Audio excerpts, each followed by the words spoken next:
सबको पता है कि दिल्ली दंगे के दौरान प्रवेश वर्मा ने कितनी भड़काऊ बातें, कितनी कुत्सित बातें बार बार लगातार करी थी।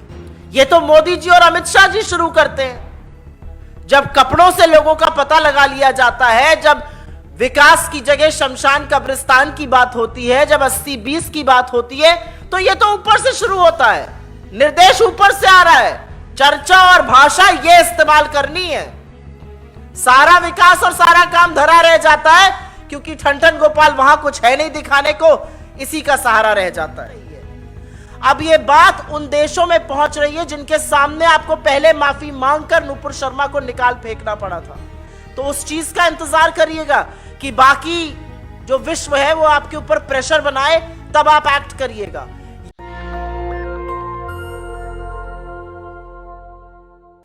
और एक अत्यंत ज्वलंत मुद्दे पर आपके समक्ष आए हैं और आशा करते हैं कि इसको अहमियत से उठाया जाएगा। 72 घंटे से ज्यादा हो चुके हैं दिल्ली के दिलशाद गार्डन में एकत्रित लोगों और एक भीड़ के सामने भारतीय जनता पार्टी के चुने हुए सांसद ने अगर कुछ लोगों की तबीयत और दिमाग सही करना है तो उनका पूर्ण बहिष्कार कर दो, तभी वो ठिकाने पर आएंगे। अगर तबीयत और दिमाग ठीक करना है तो उनकी रेहड़ियां और उनके दुकानों से सामान मत खरीदो। ऐसा कहा और उसके बाद उस भीड़ से नारे लगवाए और तालियां पिटवाई। ये भाजपा के चुने हुए सांसद प्रवेश वर्मा जी का कुत्सित कार्य देश की राष्ट्रीय राजधानी दिल्ली में है। एक और भाजपा के शिरोमणि हैं, गाजियाबाद लोनी से विधायक हैं नंदकिशोर गुर्जर। वो तो 2 हाथ आगे निकल गए।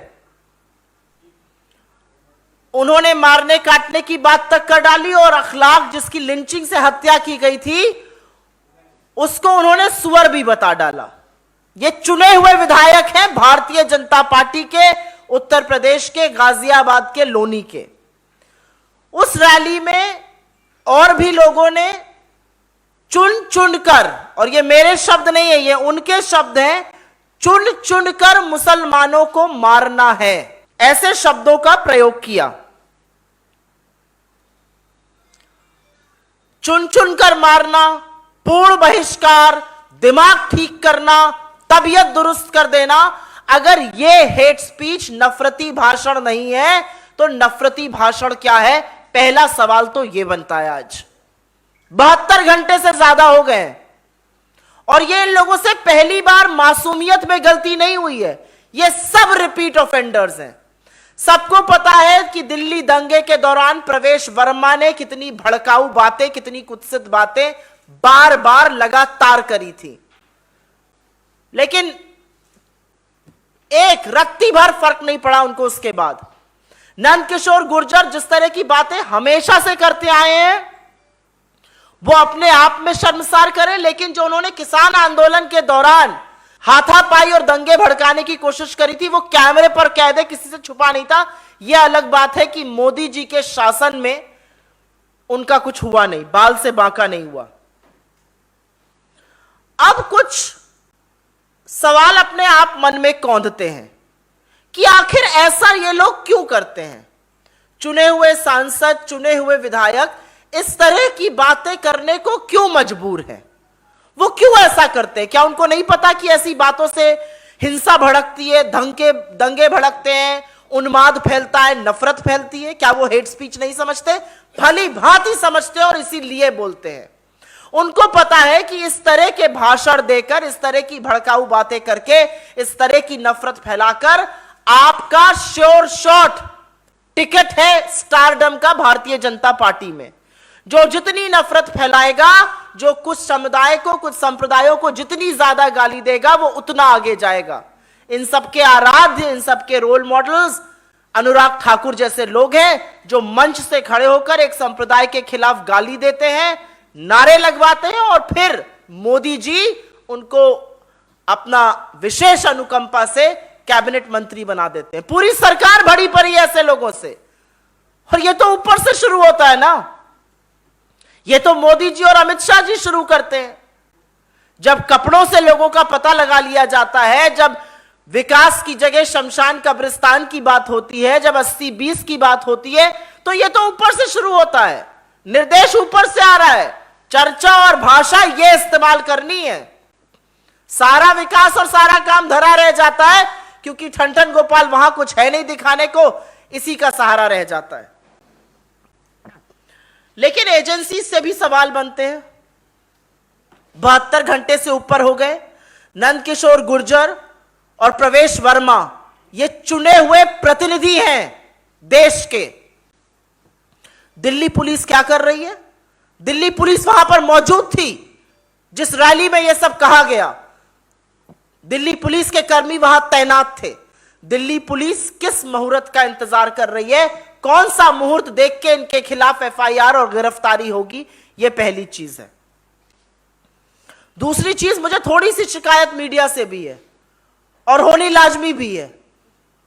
जो नोएडा के कमांडो वॉरियर एंकरगण हैं, जो चरण चुंबक हैं, जो इस देश में अशांति होने पर स्टूडियो में दंगा मचा देते हैं, वो चुप क्यों बैठे हैं?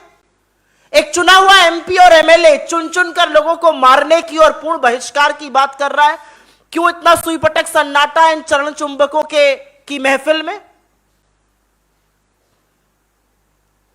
मोदी जी और शाह जी तो कुछ बोलेंगे नहीं, लेकिन आपकी चुप्पी सारा देश और सारा विश्व देख रहा है। आपकी चुप्पी का नतीजा एक बार हिंदुस्तान ने झेला है, जब आपकी बददिमाग प्रवक्ता के मुंह से निकले शब्दों के लिए देश को माफी मांगनी पड़ी थी और अंततोगत्वा आपने उसको दूध की मक्खी की तरह फ्रिंज एलिमेंट कहकर बाहर निकाल दिया था। आज भी नहीं बोलिएगा, आज भी कुछ नहीं कहिएगा, आज भी ऐसे नफरतियों को पनपने दीजिएगा और इनको अपना पोस्टर बॉय बनाकर घुमाइएगा। यह सवाल मोदी जी और अमित शाह जी से है। उससे बड़ा सवाल छोटे भाई से भी है। मोदी जी के छोटे भाई, छोटा रिचार्ज अरविंद केजरीवाल जी। अरविंद केजरीवाल जी दिल्ली में चुने हुए मुख्यमंत्री हैं और जब दिल्ली में बुलडोजर चलता है, जब दिल्ली में दंगे होते हैं, जब जंतर मंतर पे काटो काटो का नारा लगाया जाता है, या अब जब दिल्ली में दिल्ली के सांसद एक पर्टिकुलर समुदाय के खिलाफ जहर उगल रहे हैं, तो अरविंद केजरीवाल जी मौन व्रत धारण कर लेते हैं, एक शब्द नहीं बोलते हैं। और इसीलिए हम कहते हैं कि यह संघ का मोदी जी का छोटा रिचार्ज है, और अगर नहीं है तो दिखाइए बाहर और हिम्मत करिए और साहस करिए। आप दिल्ली के चुने हुए मुख्यमंत्री हैं, यहां पर कोई दंगे भड़काने का, नफरत फैलाने का काम कर रहा है। कैसे नींद आती है रात को आपको बिना कुछ बोले हुए? आप क्या कहिएगा? मेरे अधीन तो दिल्ली पुलिस है नहीं। दिल्ली पुलिस आपके अधीन नहीं ना, आपकी जबान तो आपके अधीन है, कुछ कहने की हिम्मत तो आपके अधीन है, कुछ करने का साहस तो आपके अधीन है। और अंततोगत्वा मैं कोर्ट्स का हवाला जरूर देना चाहूंगी, क्योंकि कल और क्योंकि कोर्ट्स ने एक ऑब्जर्वेशन दिया था कि अगर हंसकर कही जाए नफरती बात तो वो हेट स्पीच नहीं होती है, शायद उसी का हवाला दिया जा रहा है, मुझे नहीं पता।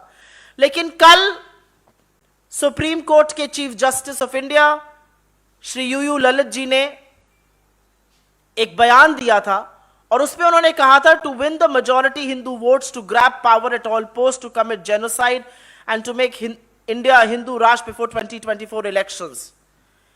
ये एलिगेशन था और उन्होंने हेट स्पीच के खिलाफ ऑब्जर्वेशन दिया है। इसलिए कोर्ट ही संज्ञान ले ले। सरकार कुंभकर्ण की नींद सो रही है। दिल्ली पुलिस जो है वो अपने आका के खिलाफ जाएगी नहीं। मीडिया जो है जिसको इस पर बोलना चाहिए वो स्टूडियस साइलेंस मेंटेन किए हुए है, सुई पटक सन्नाटा है। तो कोर्ट को ही संज्ञान लेना चाहिए।